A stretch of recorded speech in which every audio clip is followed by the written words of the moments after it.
C'est avec immense plaisir que je reviens vers vous, chers tous, pour vous souhaiter la bienvenue pour ce nouveau numéro de Jamais 242, présenté par Keren Ketia que je suis sur Star Brazzaville.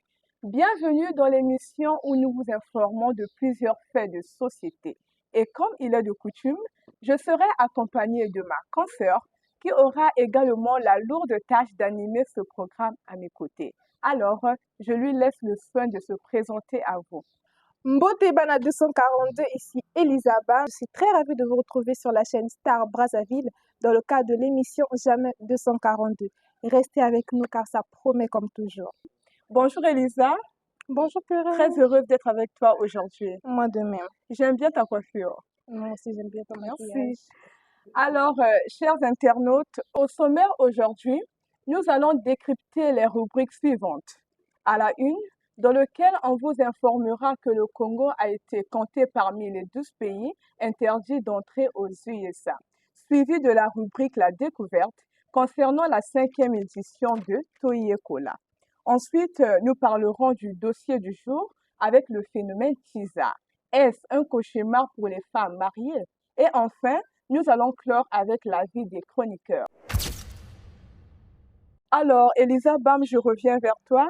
Que penses-tu du fait que le Congo est compté parmi les 12 pays qui ont reçu l'interdiction d'entrer aux USA? Mais comme nous l'avons pris connaissance depuis hier déjà, la République du Congo figure parmi les 12 pays dont les citoyens sont interdits d'entrer aux États-Unis suite à la décision du président Donald Trump prise ce 4 juin 2025. Et par rapport à cette mesure, les Congolais se posent la question de savoir pourquoi ils sont en train de subir cette décision, d'autant plus que c'est un immigrant égyptien qui a commis ce forfait. Et de surcroît, l'Égypte ne figure même pas parmi les pays qui sont interdits d'entrer aux USA. Effectivement, Elisa, et on doit souligner le fait qu'actuellement, il y a même certaines personnes qui ont déjà des visas en cours. Peut-être qu'ils iront pour étudier ou pour tout autre motif. Sur ce, les Congolais souhaitent que le ministre de la Communication nous donne assez d'informations à ce sujet.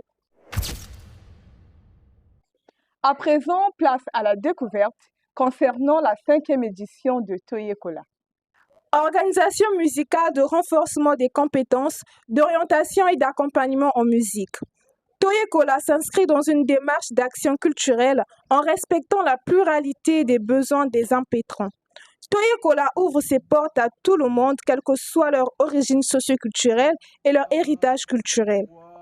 À part ces multiples activités, conférences, masterclass, coaching collectif, coaching individuel, Toyekola organise des sessions de formation musicale gratuites. S'agissant de la 5e édition de Toyekola, la formation est gratuite. Au programme, nous avons piano plus chant. Le lieu retenu est le centre Les Ateliers Sam, au numéro 168-170, rue Alexandrie, Bakongo, Mpissa. Durée 3 mois. Pour plus de détails, veuillez contacter le 06 423 57 74 ou le 05 094 84 18 ou allez tout droit sur la page Facebook Toyekola officiel. Merci Elisa. Donc, pour ceux qui souhaitent participer à la formation, les inscriptions sont en cours jusqu'au 1er juillet. On enchaîne cette fois-ci avec la rubrique dossier du jour concernant un phénomène, comme d'habitude. Et cette fois-ci, nous parlerons du phénomène TISA. Est-ce un cauchemar pour les femmes mariées? Elisa, à toi la parole. Que penses-tu à propos de cela? Mais quand on parle du mot TISA, il faut d'abord le définir. Aujourd'hui, TISA signifie maîtresse d'un homme marié. Ce terme-là n'est pas trop utilisé ici au Congo, il peut s'utiliser soit au Burkina Faso, en Côte d'Ivoire, et même où il a pris naissance au Gabon.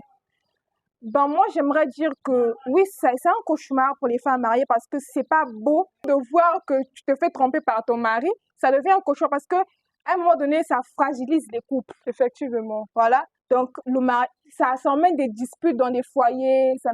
Mais après, d'un autre côté, je me dis que on les juge un peu trop, ces femmes-là. ces femmes qu'on appelle Tisa maintenant, on les juge trop. Aujourd'hui, on a une vision de Tisa que ce sont des femmes matérialistes, que ce sont des femmes qui sont là que pour l'argent ou bien. Après, moi, j'aimerais aussi rebondir que toutes les femmes, même ceux qui sont dans la maison, sont des matérialistes. Et puis, il y a aussi des femmes, aussi des Tisa aujourd'hui qui sont en quête, d'amour, qui veulent donner de l'amour aux gens. Et il y a des hommes mariés aujourd'hui dans la maison il n'y a plus d'amour dans le foyer. Et ils sortent pour aller chercher cet amour-là. Donc, arrêtez de donner cette image frivole-là de Tisa du dehors, s'il vous plaît. Et puis, en parlant comme ça, vous allez penser que je normalise ce fait. Je ne normalise pas parce que ça détruit les mariages, ça détruit beaucoup de mariages. Mais à un moment donné, on doit aussi se poser la question, les femmes surtout, ceux qui sont dans des foyers, pourquoi mon mari me trompe aujourd'hui? Qu'est-ce que moi-même je n'ai pas fait? Ou bien qu'est-ce que j'ai fait de bizarre pour que mon mari puisse aller voir ailleurs aujourd'hui? Donc, il faut d'abord se poser la question avant de vouloir juger l'autre ou de vouloir traiter l'autre de Tisa ou de tous les noms. Elisa, tu penses quand même que c'est normal que certaines femmes aillent chercher de l'amour avec le mari d'autrui? Parce qu'il y a des femmes qui ne supportent pas ça. Elle est bien consciente qu'elle est à l'aise dans son foyer. Elle fait tout ce qu'une femme doit faire. Elle prend bien soin de son mari. Elle remplit ses devoirs de femme. Après, d'un jour à l'autre, elle apprend que voilà, mon mari me trompe. Et sur de quoi? Quand la fille est quand même consciente que le mari, en fait, l'homme est un homme marié. Est-ce que c'est quand même normal? Toi, tu sais que celui-là, il est marié, mais tu acceptes quand même de t'engager dans la relation pour peut-être faire mal à celle qui est dans la maison. C'est comme j'ai dit, moi, je ne normalise pas ce phénomène-là, Tisa. Mais c'est pas pour autant que je le condamne. On doit revenir sur la partie-là. Il ne faut pas vous dire que non, c'est parce que je défends aujourd'hui que non, elle est de dos bien qu'elle normalise. Non, je ne normalise pas ça. Mais on doit se dire les choses. On doit parler terre à terre, on doit être réaliste. Aujourd'hui, tout le monde se cherche. Un homme, c'est un éternel insatisfait.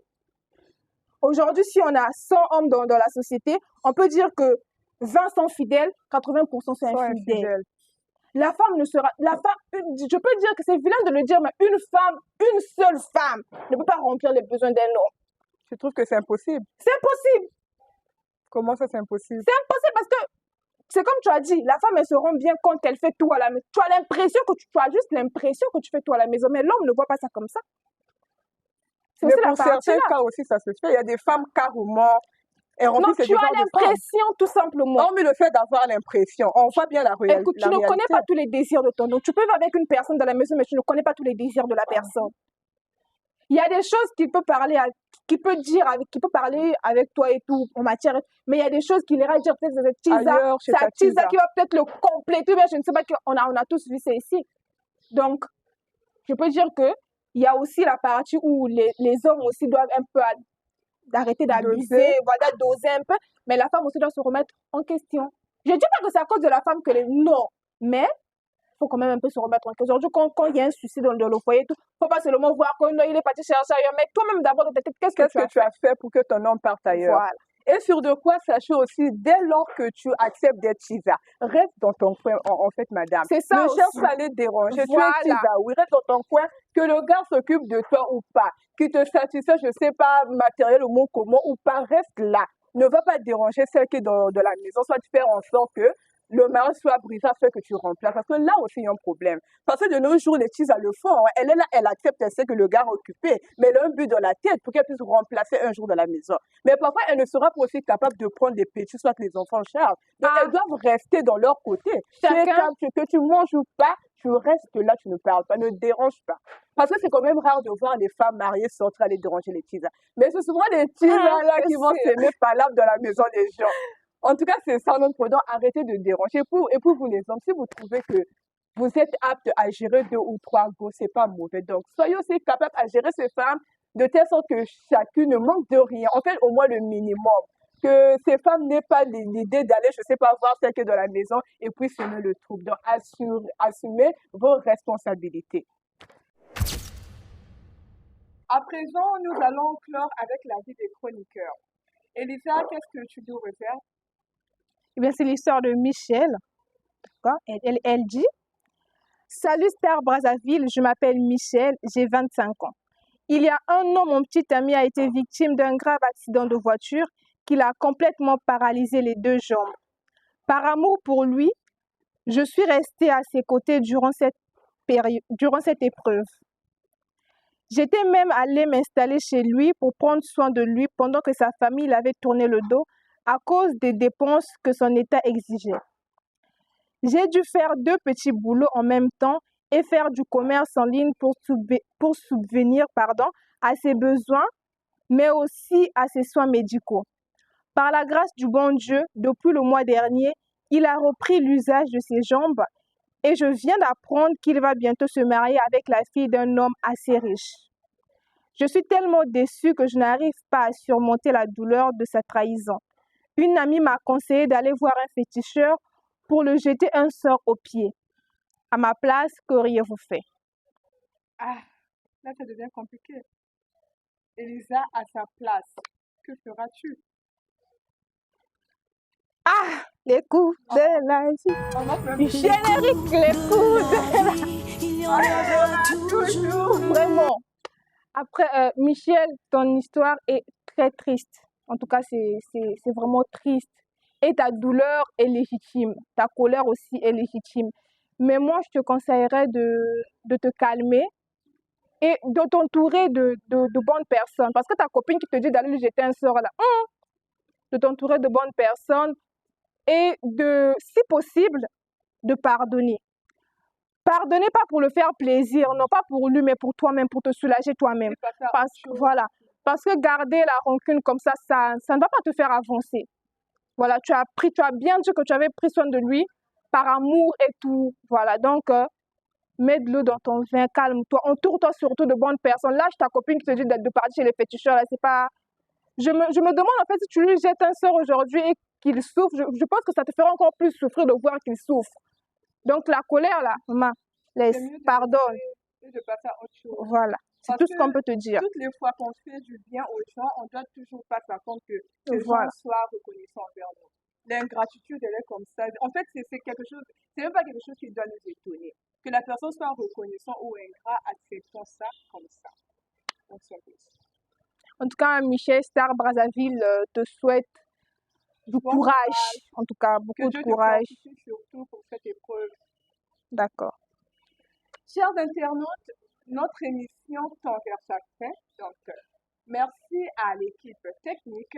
Merci également à ma consoeur Elisa Bam. Et sans oublier notre partenaire Toyekola. Je ne vous promets rien, mais on se capte pour la prochaine fois.